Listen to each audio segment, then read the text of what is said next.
I'll never forget you guys. Yeah, me neither. Obviously you won't. We're gonna be friends forever. Duh.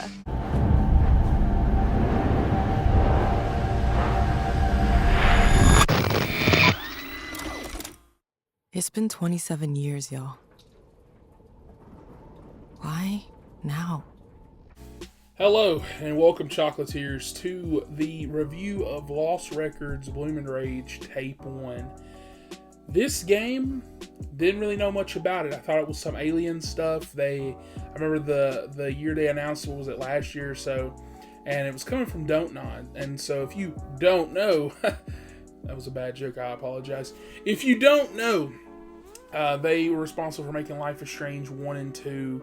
And so now there's a new studio that's over the Life is Strange franchise, and that's why it's a little different. That's why it's not episodic anymore, stuff like that. And so they decided to kind of come out and make this game. And what's funny is this, I didn't realize until the other day, they've actually been making games. So tell me why was Xbox exclusive game, or at least it was at the time. And I remember playing about 40 minutes of that, and I literally fell asleep. And so I didn't realize that was a DontNod game. I was like, oh shit.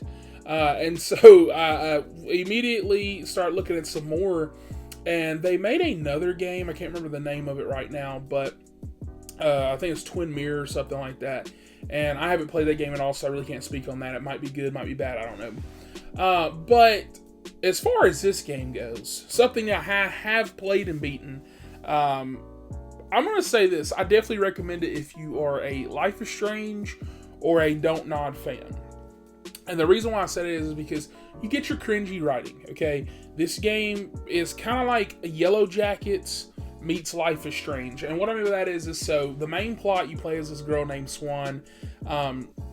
She is pretty much living in like the 80s or 90s or something like that. I'm actually blanking on the time period. I think it's the 90s, I think. And so, yeah, she's like living out here in this small town, and there's nothing really to do. And it's give me a lot of like these maybe Stranger Things type of vibes. Something's finna go on. But the main, like the whole thing of the game, at least whenever you play the flashbacks, is pretty much just getting to know these girls. So you got Nora, Autumn, and you got Kat. Those are like the three friends that Swan meets. And Swan is always like on her camcorder. She's all recording, and so they kind of make like a little mini game out of that, where like you record stuff and make like little home videos and stuff like that. And that was really cool. I actually really liked that. It reminded me of like the old like Pokemon Snap, if anybody remembers that back in the day. Yeah, like where you like get to record stuff and take pictures and stuff. It's kind of like that. But that's not the main game, though. The main game is that something happened back in the day, and that's where you flash forward, you get the Yellow Jackets. You guys are all older. People are married. Why now? Autumn, one of your friends, she gets a package at her doorstep saying, "Remember Bloom & Rage," which was like their old band back in the day with all four of them. And Bloom & Rage is written all on the thing, and she's kind of getting scared and confused because she's like, who would remember that? Because something bad happened back in the day. So she goes and contacts, I'm assuming, the whole group.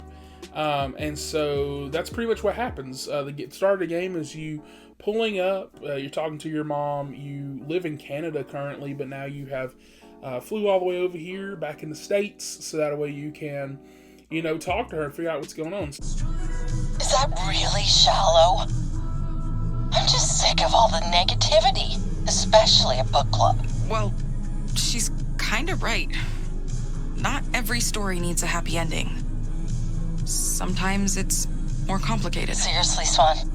You're taking her side. So I got a few problems with this, with, I guess, the slow burn of the game. As much as I did love it, I kind of hate that it's one of those games where it's like, for example, don't expect to know what's in this box. I'm just going to go on and tell you right now, nobody opens it. The whole time, like, why don't we just open this package? Nobody fucking does that. So that's going to be in part 2. I was like, I don't like that. Okay, I was over here. My anxiety and OCD was like, dude, why are you still fucking open the package?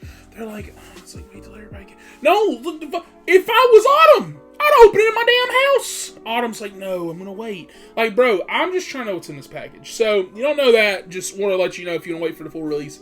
And I feel like that's a big thing too.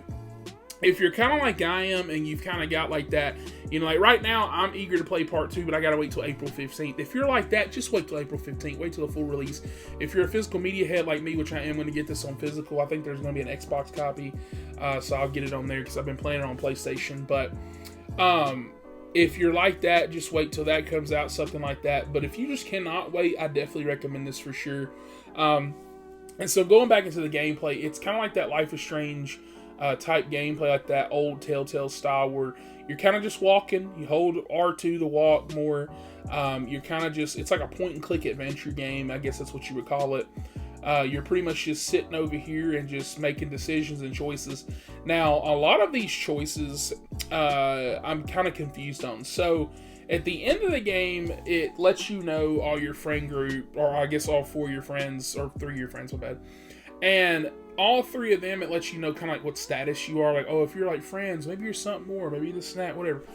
And the whole time I was playing, like before I even got to the end, I was just like, so are all of these choices, I guess, going to affect the second game? And I guess they are, because you get like a little tree branch, like kind of like a little seed sprouting. You get like that emblem whenever you make, like, I guess, a major choice. Once again, they don't really explain what's going on.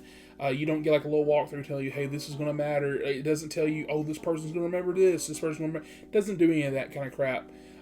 Which I kind of like, but also kind of don't like, because I don't know what I'm affecting.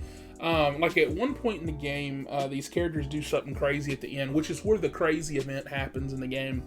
And my character chooses not to be involved in like this little ritual of sorts.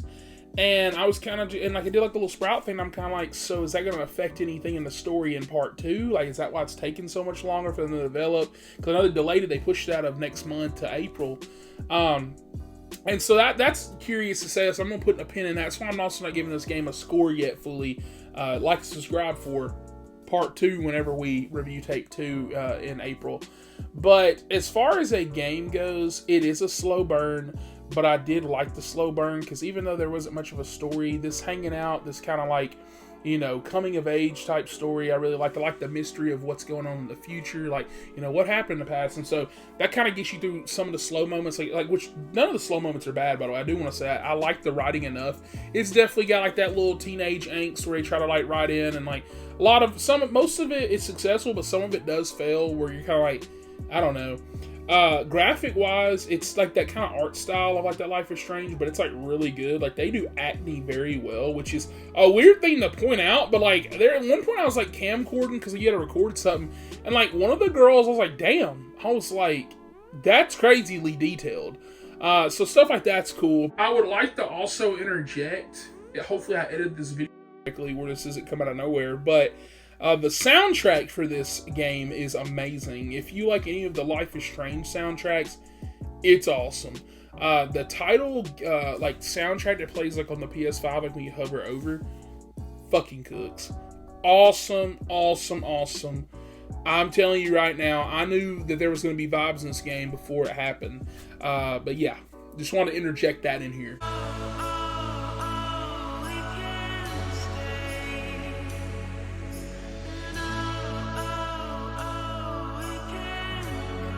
This is definitely a game where, like I'm going to say, you are either going to love this because you love Life is Strange. You might not like it if you like Life is Strange. But if you are eagerly wanting to play this and you want some kind of... Because, you know, it's going to cliffhanger. I guess not even a spoiler because it's a part 2. But if you are not in the mood for that, I would say wait till April. But if you don't care, if you don't mind, I would definitely say go out there and support them, because their last 2 games, I didn't hear of anything like as far as blowing up wise, and haven't heard anything on this one really, because, you know, different franchises, not really a Life is Strange type. I know there's been a rumor mill that the reason why this was called Lost Records is because they're thinking about doing a new anthology. So like this might start off the Lost Records series, like you know, a few years from now we might get Lost Records Fart and Smoke. I don't know. And so I definitely would like to support them for sure, because I enjoyed it. But once again, if you played this game, comment down below, let me know your thoughts. I've seen online a lot of people kept saying 10s. They kept throwing out 10s out there like I don't know what. I don't think it's a 10 yet, and even if it does exceed my expectations, I don't think it'll still be a 10, just because of a few problems I have with it every now and then. But Outside of that, though, this is still a good game. So, like I said, comment down below. Let me know your thoughts if you've played this game, or let me know if you want to play this game. Got any questions or concerns? I will answer them down below. Like and subscribe, and I'll catch you guys on the next one.